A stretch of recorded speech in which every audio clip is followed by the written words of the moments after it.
Hey, it's your homie Fast Coop, and you are now welcome to the crib. We about to get into this NBA Youngboy story, so I'm gonna need you to like, share, and subscribe to the channel. NBA Youngboy, man, on house arrest since 2020. 4 years of house arrest? Man, you know what I mean? Honestly, I can't say that, I'm disappointed because, he made it this far on house arrest. For a lot of people, that's extremely difficult. House arrest is not as easy as people make it seem. I mean, it's a better alternative than jail, but it's not that easy. You have to stay in the house when there's so much going on in the world, and you can't just have anybody come to your house. Like, this man can't do shows. He can't do certain things that he's used to doing as an artist. You know what I mean? Especially a famous artist. But we're about to get into the story right now. Rapper NBA Youngboy arrested for large-scale prescription fraud ring in Cache County. Police say rapper called in fraudulent prescriptions for promethazine and codeine. So he's not in trouble for drug dealing or drug possession. I'm not too sure, but he's in trouble for getting fake prescriptions or doctor notes to get, you know, codeine and promethazine. All right, let's get into this. Cache County, Utah. A rapper with millions of followers who was serving house arrest in Utah was arrested in Cache County for his alleged involvement in a large-scale prescription fraud ring. Large scale. NBA YoungBoy, whose real name is Kentrell D. Sean Golden, was booked Tuesday and faces 63 charges. The alleged offenses are possession of a dangerous weapon by a restricted person, second degree felony, 1 count, pattern of unlawful activity, second degree felony, 1 count, identity fraud, third degree felony, 20 counts. Now that's why it's large. Forgery, third degree felony, 20 counts. They was watching them. Procuring, attempting to procure drug prescription, class A misdemeanor, 20 counts. Possession of controlled substance, class B misdemeanor, 1 count. So they was watching him. They was watching him. He slipped up, but he can just say he's a junkie. This is not that bad because it's clear that he has a drug problem. According to the arrest report, 24-year-old Galden was part of a scheme to fraudulently obtain promethazine with codeine, which according to the National Library of Medicine is mixed with Sprite and or alcohol to make purple drink or lean and is popular with rappers. So that alone is going to help him because it's popular with rappers. Police say Galden and many other individuals who are not named in the documents tried to obtain a prescriptive cough suppressant from multiple pharmacies in Cache County, so he had people trying to go get it for him, which, he's in a house. According to police, Golden called in a prescription supposedly for a 74-year-old woman to a pharmacy in Hiram in September.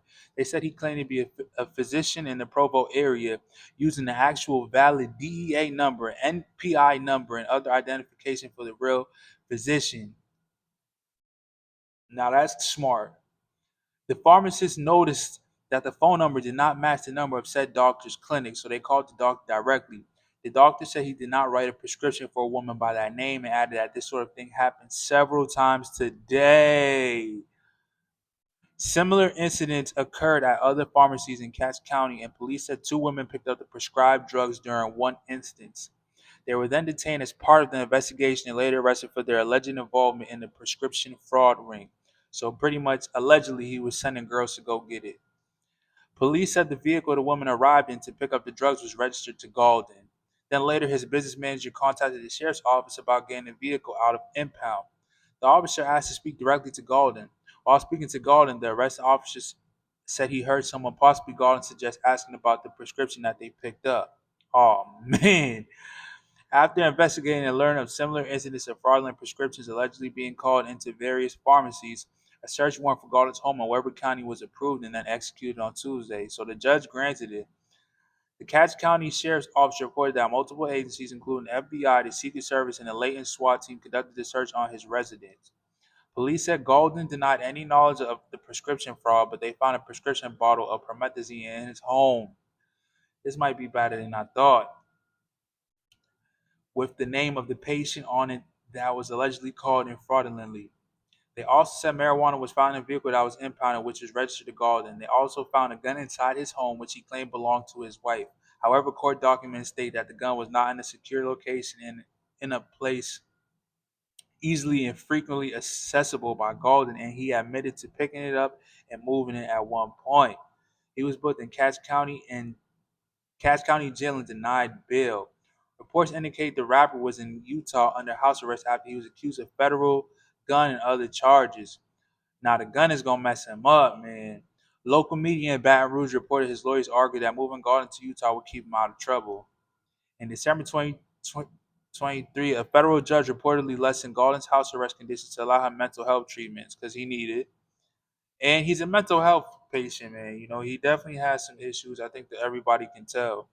Also in 2023, the rapper made headlines when he announced his intent to be baptized in the Church of Jesus Christ of Latter Day Saints. I thought he was Muslim, but you know, it is what it is, man. So, you know, pretty much with all that information, you know, they was watching him after, you know, pretty much the pharmacies realized that things weren't adding up. So they ended up calling the doctor that, you know, was on the prescription, suggested prescription, and, you know, just to, you know, pretty much make sure that everything lined up. And when they called, the doctor said, I don't know what y'all talking about. And it's like the fourth or fifth call I've gotten with these same claims. So pretty much it was all around the same time that this was going on. So he pretty much is going to different pharmacies, getting as much, allegedly getting as much drink as he possibly could, you know, and in a small area, especially in Utah, you know, I don't really think like in LA, not even LA, but somewhere in California, you could probably get away with it.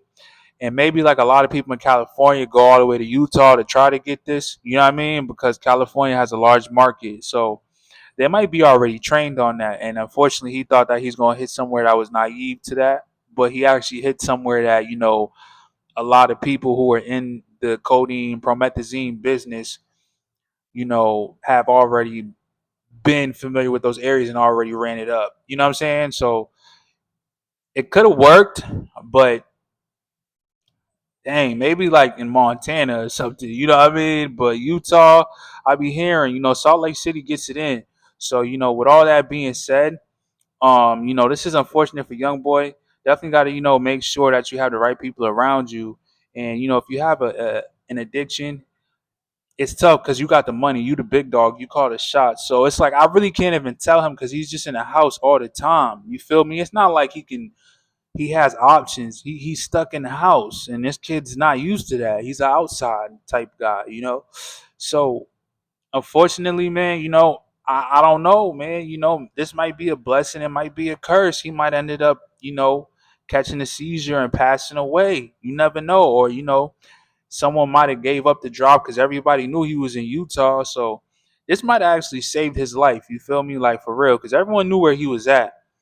You know, I ain't gonna hold you. Like there's only a certain amount of time, and there has to be a firearm in the crib. You know, with everything he's connected to. You know, and unfortunately, he just didn't know the law, man. If that firearm was, you know, put in a safe somewhere, it would have been a completely different scenario. He wouldn't have been charged, and he should have never admitted to holding it, man. So I don't know. He's already been, you know, dealing with the feds, you know, fighting the federal gun charge, and he's lucky he even got house arrest. And for this to happen, I don't know, man. It might be the nail in the coffin, man. They might throw away the keys for a little minute on the boy, man. It's looking like he's at least gonna get a 5 piece.